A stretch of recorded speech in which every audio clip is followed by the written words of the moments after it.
करीब 500 वर्षों तक हिंदू समाज ने प्रभु श्री राम के जन्मस्थान के लिए संघर्ष किया। मुस्लिम आक्रांताओं से लेकर अंग्रेजों के शासन तक और आज़ादी के बाद भी यह लड़ाई लगातार जारी रही। यह संघर्ष सिर्फ अदालतों तक सीमित नहीं था, इसमें हजारों राम भक्तों ने अपने प्राणों का बलिदान भी दिया और आखिरकार 9 नवंबर 2019 को भारत के सर्वोच्च न्यायालय ने ऐतिहासिक फैसला सुनाया और विवादित भूमि को श्री राम जन्मभूमि मानते हुए वहां मंदिर निर्माण का अधिकार हिंदू पक्ष को दे दिया। कोर्ट ने केंद्र सरकार को 3 महीने के भीतर मंदिर निर्माण के लिए एक ट्रस्ट बनाने का निर्देश दिया। इसी आदेश के तहत श्री राम जन्मभूमि तीर्थ क्षेत्र ट्रस्ट का गठन हुआ।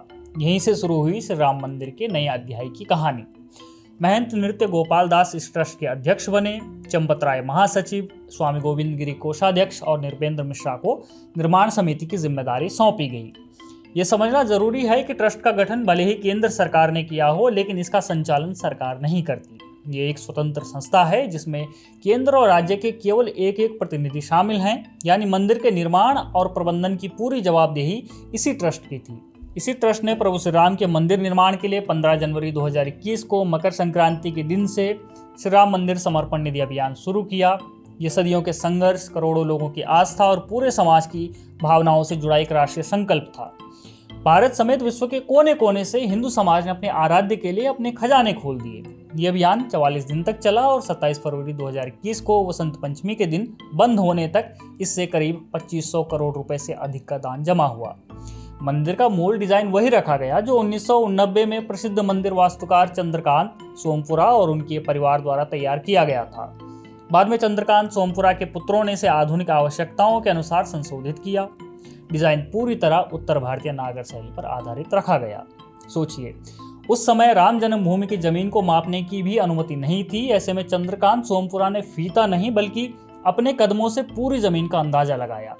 उसी माप पर मंदिर का पहला डिजाइन तैयार हुआ। सालों बाद जब असली सर्वे हुआ तो वह माप लगभग पूरी तरह सही निकली। यह इंजीनियरिंग या वास्तुकला की कहानी तो है ही, साथ ही साथ आस्था, धैर्य और विश्वास की भी कहानी है। इसके बाद शुरू हुआ आधुनिक भारत का सबसे बड़ा सांस्कृतिक और धार्मिक निर्माण अभियान। रिकॉर्ड समय में मंदिर का निर्माण आगे बढ़ा और 22 जनवरी 2024 को रामलला की प्राण प्रतिष्ठा हुई। वह पल करोड़ों हिंदुओं के लिए सदियों के संघर्ष का सपना पूरा होने जैसा था। पीएम मोदी इस यज्ञ के मुख्य यजमान बने और मुख्य आचार्य लक्ष्मीकांत दीक्षित के नेतृत्व में लगभग 100 से अधिक वैदिक विद्वानों और आचार्यों ने प्राण प्रतिष्ठा का अनुष्ठान संपन्न कराया। उस दिन करोड़ों लोगों की आंखें नम थी। सदियों का संघर्ष, अनगिनत बलिदान और पीढ़ियों का इंतजार आखिरकार अपने मुकाम तक पहुंच चुका था। राम मंदिर में रामलला के विराजने के दिन पूरे देश में उत्सव मनाया गया। शहरों से लेकर गांवों तक हर मंदिर में धार्मिक कार्यक्रम आयोजित किए गए। इस दिन को पूरे हिंदू समाज ने दीपावली की तरह मनाया।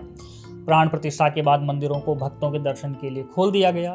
इसके बाद श्री राम मंदिर तीर्थ क्षेत्र ट्रस्ट का असली काम शुरू हुआ, जो था मंदिर प्रबंधन का काम। मंदिर का निर्माण पूरा करना एक उपलब्धि थी, लेकिन उसका संचालन उससे भी बड़ी जिम्मेदारी है। दर्शन व्यवस्था, सुरक्षा, दान का प्रबंधन, वित्तीय पारदर्शिता और करोड़ों श्रद्धालुओं के भरोसे की रक्षा, यही किसी धार्मिक संस्थान की सबसे बड़ी जिम्मेदारी होती है। राम मंदिर दान चोरी का मामला इसी जिम्मेदारी पर सवाल खड़े करता है। सबक सिर्फ इतना नहीं है कि चोरी हुई, बल्कि ये भी है कि इतने बड़े धार्मिक संस्थान को अब आधुनिक सुरक्षा व्यवस्था की जरूरत है।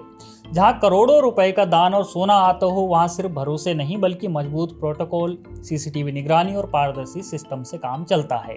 इसी बीच राम मंदिर दान चोरी मामले पर पहली बार आरएसएस ने भी आधिकारिक प्रतिक्रिया दी। सरकारी वह दत्तात्रेय होसबोले ने कहा कि इस घटना से करोड़ों राम भक्तों की आस्था आहत हुई है। दोषियों को कड़ी सजा मिले और मंदिर प्रबंधन की कमियां दूर कर पूरी व्यवस्था पारदर्शी बनाई जाए। जांच भी तेजी से आगे बढ़ रही है। मुख्यमंत्री योगी आदित्यनाथ ने एसआईटी को 15 जुलाई तक अपनी अंतिम रिपोर्ट सौंपने का निर्देश दिया है। कई आरोपितों की गिरफ्तारी हो चुकी है और सरकार का कहना है कि दोषियों को किसी भी कीमत पर बख्शा नहीं जाएगा। अब निगाहें 6 जुलाई को होने वाली श्री राम जन्मभूमि तीर्थ क्षेत्र ट्रस्ट की बैठक पर हैं। चंपत राय, अनिल मिश्रा और गोपाल जी राव को लेकर उठ रहे सवालों पर क्या फैसला होगा, ये देखना बाकी है, क्योंकि आखिरकार राम मंदिर सिर्फ एक भव्य इमारत नहीं है। यह करोड़ों लोगों की आस्था का प्रतीक है और आस्था तभी मजबूत होती है जब उसके साथ जवाबदेही और पारदर्शिता भी उतनी ही मजबूत हो।